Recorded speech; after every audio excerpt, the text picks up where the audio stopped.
നമസ്കാരം. അധികാരത്തെക്കുറിച്ച് ഒരുപക്ഷേ ലോകത്തിൽ ഏറ്റവും കൂടുതൽ ചർച്ച ചെയ്യപ്പെട്ട, അതേസമയം ഏറ്റവും കൂടുതൽ തെറ്റിദ്ധരിക്കപ്പെട്ട ഒരു പുസ്തകമുണ്ട്. നിക്കോള മക്യാവെല്ലിയുടെ ദി പ്രിൻസ്.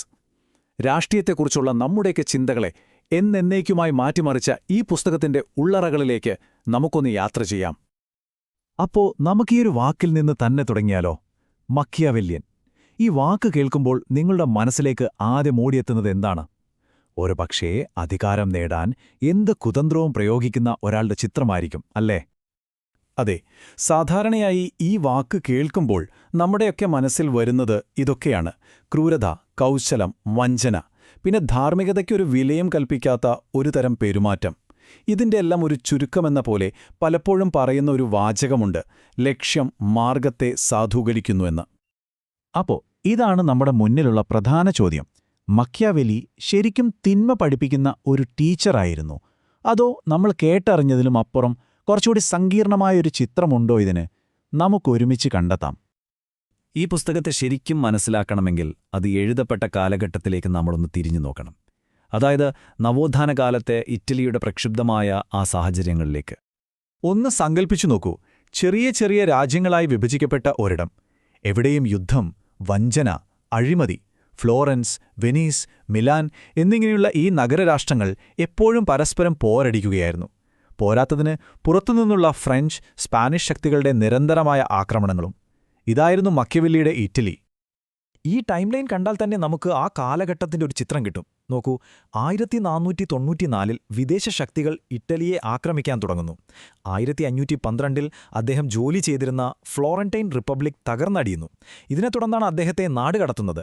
അങ്ങനെ നാടുകടത്തപ്പെട്ട് ഒറ്റപ്പെട്ട് കഴിയുമ്പോഴാണ് 1513 അദ്ദേഹം ദി പ്രിൻസ് എഴുതുന്നത്. അപ്പോൾ താൻ ചുറ്റും കണ്ട ഈ അരാജകത്വത്തിനുള്ള ഒരു മറുപടിയായിരുന്നു ആ പുസ്തകം. ഇനി നമുക്ക് ആ പുസ്തകത്തിന്റെ ഉള്ളിലേക്ക് കടക്കാം. എന്താണതിനെ ഇത്രയധികം വിവാദപരമാക്കിയത്?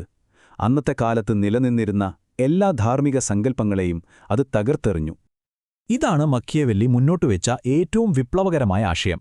അദ്ദേഹം പറഞ്ഞു, രാഷ്ട്രീയത്തെയും ധാർമ്മികതയെയും രണ്ടായി കാണണം. ഒരു ഭരണാധികാരിയുടെ പ്രവൃത്തികൾ നല്ലതാണോ ചീത്തയാണോ എന്ന് തീരുമാനിക്കേണ്ടത് അത് രാജ്യത്തിന് ഗുണം ചെയ്തോ ഇല്ലയോ എന്ന് നോക്കിയാണ്, അല്ലാതെ അത് ധാർമ്മികമായി ശരിയാണോ തെറ്റാണോ എന്ന് നോക്കിയല്ല. അദ്ദേഹത്തിന്റെ ഏറ്റവും പ്രശസ്തമായ, ഒരുപക്ഷെ ഏറ്റവും കൂടുതൽ തെറ്റിദ്ധരിക്കപ്പെട്ട ഒരു വാചകമാണിത്. എന്തുകൊണ്ടാണ് അദ്ദേഹം ഇങ്ങനെ പറഞ്ഞത്? കാരണം സ്നേഹമെന്നത് ജനങ്ങൾക്ക് എപ്പോൾ വേണമെങ്കിലും പിൻവലിക്കാൻ കഴിയുന്ന ഒന്നാണ്.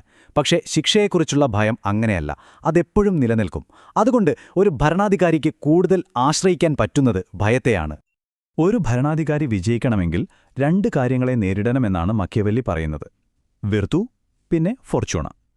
വിർതു എന്ന് പറഞ്ഞാൽ ഒരു നേതാവിന്റെ കഴിവ്, ധൈര്യം, പിന്നെ കാര്യങ്ങൾ ചെയ്തെടുക്കാനുള്ള ആ ഒരു മിടുക്കാണ്. ഫോർച്യൂണ എന്ന് പറഞ്ഞാൽ നമുക്ക് നിയന്ത്രിക്കാൻ പറ്റാത്ത കാര്യങ്ങളാണ്, ഭാഗ്യം അല്ലെങ്കിൽ വിധി. മക്യാവെല്ലി പറയുന്നത് ഒരു നല്ല ഭരണാധികാരി തന്റെ വിർതു ഉപയോഗിച്ച് ഫോർച്യൂണയെ നിയന്ത്രിക്കണമെന്നാണ്. ഇത് കേൾക്കുമ്പോൾ കുറച്ച് പരുക്കനായി തോന്നാമല്ലേ? പക്ഷേ അദ്ദേഹം എന്താണിവിടെ ഉദ്ദേശിച്ചത് എന്ന് നോക്കാം. ഭാഗ്യം നമുക്ക് എതിരാവുമ്പോൾ വെറുതെ വിധിയെ പഴിച്ചിരിക്കരുത്. പകരം ധീരമായി, ശക്തമായി ഇടപെട്ട് സാഹചര്യങ്ങളെ നമുക്കനുകൂലമാക്കി മാറ്റണം എന്നാണ് അദ്ദേഹം അർത്ഥമാക്കിയത്.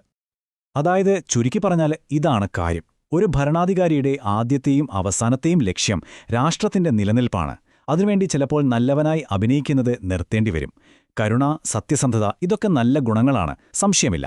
പക്ഷെ അത് രാജ്യത്തിന് ദോഷം ചെയ്യുമെങ്കിൽ അത് മാറ്റിവെക്കാൻ ഒരു ഭരണാധികാരി തയ്യാറാകണം. ഒരു ഭരണാധികാരി എങ്ങനെയായിരിക്കണം എന്ന് പറയാൻ മക്യാവെല്ലി ഉപയോഗിച്ച വളരെ മനോഹരമായൊരു ഉപമയുണ്ട്. അദ്ദേഹം പറയുന്നു, ഒരു ഭരണാധികാരിക്ക് സിംഹത്തിന്റെയും കുറുക്കന്റെയും സ്വഭാവം വേണമെന്ന്. അതായത് സിംഹത്തെപ്പോലെ ശക്തനായിരിക്കണം, ശത്രുക്കളെ പേടിപ്പെടുത്താൻ. പക്ഷെ അത് മാത്രം പോരാ, ഒരു കുറുക്കനെപ്പോലെ കൗശലക്കാരനുമായിരിക്കണം. എവിടെയാണ് കെണികളുള്ളതെന്നും ചതികളുണ്ടെന്നും തിരിച്ചറിയാനുള്ള ബുദ്ധി വേണം. ശക്തിയും ബുദ്ധിയും ഒരുപോലെ ഉപയോഗിക്കുന്നവനാണ് ഏറ്റവും മികച്ച ഭരണാധികാരി. അപ്പോൾ ഈ ആശയങ്ങളെല്ലാം രാഷ്ട്രീയത്തെ എങ്ങനെയാണ് മാറ്റിമറിച്ചത്? ഈ പുസ്തകം ഇന്നും എന്തുകൊണ്ടാണ് ഇത്രയധികം പ്രസക്തമായിരിക്കുന്നത്? നമുക്ക് നോക്കാം.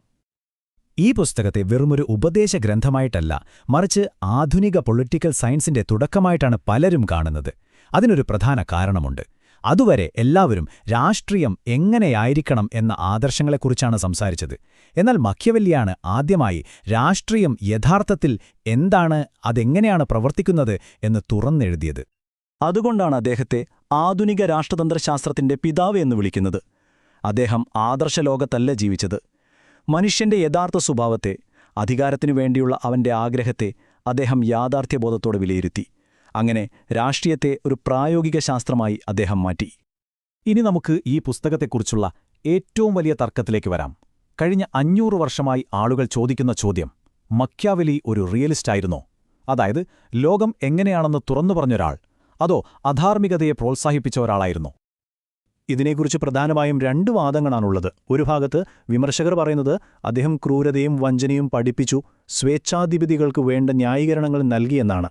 മറുവശത്ത് ഇന്നത്തെ പല പണ്ഡിതന്മാരും പറയുന്നത് അതല്ല, അദ്ദേഹം രാഷ്ട്രീയം എങ്ങനെയാണെന്ന് ഒരു ഡോക്ടർ രോഗത്തെക്കുറിച്ച് പഠിക്കുന്നത് പോലെ പഠിച്ച് വിശദീകരിക്കുക മാത്രമാണ് ചെയ്തത്, അല്ലാതെ ആ രോഗത്തെ പ്രോത്സാഹിപ്പിക്കുകയല്ലായിരുന്നു. പക്ഷേ ഈ എല്ലാ വാദങ്ങൾക്കും അപ്പുറം നമ്മൾ മനസ്സിലാക്കേണ്ട ഒരു കാര്യമുണ്ട്. മക്യാവെല്ലിയുടെ ആത്യന്തികമായ ലക്ഷ്യമെന്തായിരുന്നു? അദ്ദേഹത്തിന്റെ ക്രൂരമെന്ന് തോന്നുന്ന ഉപദേശങ്ങൾക്ക് പിന്നിൽ ഒരൊറ്റ ലക്ഷ്യമേ ഉണ്ടായിരുന്നുള്ളൂ: അരാജകത്വം അവസാനിപ്പിച്ച് സുസ്ഥിരവും സുരക്ഷിതവുമായ ഒരു രാഷ്ട്രമുണ്ടാക്കുക. ഒരുപക്ഷേ ഈ പുസ്തകത്തിൽ നിന്ന് നമുക്ക് ഇന്നും ഉൾക്കൊള്ളാൻ കഴിയുന്ന ഏറ്റവും പ്രധാനപ്പെട്ട പാഠം ഇതായിരിക്കും: ഭരിക്കണമെങ്കിൽ ആളുകൾ നല്ലവരായിരിക്കണമെന്ന് വെറുതെ ആഗ്രഹിച്ചിട്ട് കാര്യമില്ല. അവർ യഥാർത്ഥത്തിൽ എങ്ങനെയാണ് പെരുമാറുന്നതെന്ന് മനസ്സിലാക്കണം. ആ യാഥാർത്ഥ്യത്തിൽ നിന്ന് വേണം ഭരണം തുടങ്ങാൻ. അപ്പോ ഞാൻ നിങ്ങളോടൊരു ചോദ്യം ചോദിച്ച് അവസാനിപ്പിക്കാം. ഇന്നത്തെ ലോകത്ത് രാഷ്ട്രീയത്തിലോ ബിസിനസ്സിലോ എവിടെയുമാകട്ടെ ഒരു നേതാവിന് പൂർണ്ണമായും ധാർമ്മികമായി മാത്രം പ്രവർത്തിച്ച് വിജയിക്കാൻ സാധിക്കുമോ? അതോ തന്റെ രാജ്യത്തിന്റെയോ കമ്പനിയുടെയോ നന്മയ്ക്കായി ചിലപ്പോഴെങ്കിലും അല്പം മക്യാവേലിയനാകേണ്ടി വരുമോ? ഇതൊരു വലിയ ചോദ്യമാണല്ലേ. ചിന്തിച്ചു നോക്കൂ.